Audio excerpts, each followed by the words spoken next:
This is the town of Balad, 85 kilometers north of Baghdad, and looming over a main road, a poster of Brigadier General Hamid Taghavi, one of the most senior commanders in the Iranian Revolutionary Guards. He was killed here by an ISIL sniper in December 2014. 55-year-old Taghavi is the most senior member of Iran's armed forces to die outside its borders since the Iran-Iraq War of the 1980s. After the defeat of ISIL in Mosul, many of its fighters moved south and circled this town in the hopes of capturing it and eventually getting to Baghdad. That's when the Iraqi government asked for help, a call answered by Iran's Revolutionary Guards. This statue was made by locals a year after Taghavi's death.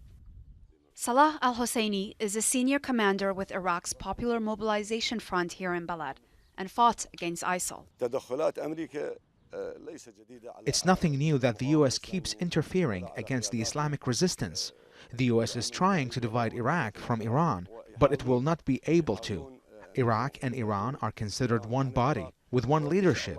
It is impossible for America to split apart Iraq and Iran, because Iran helped us fight ISIL, and no one can deny that fact. Iranian officials have designated the U.S. military as a terrorist group in response to a similar U.S. move against the Revolutionary Guards. That makes an already complicated situation in Iraq even more so. There are just over 5,000 U.S. troops in Iraq, and they will be here for the foreseeable future. We have good relations with both, with Americans and with Iranians, and we are going to deploy all our efforts to ease and calm down this situation. It is not in the interest of any of the parties engaged. Not United States, not Iran, not Iraq, not the region as a whole. So we are going to deploy all our efforts to ease things and calm things. Iraq has a long and complicated history with Iran. Trade between the two countries is worth over $13 billion annually. Iraq is also heavily reliant on Iranian gas to fuel its electricity grid.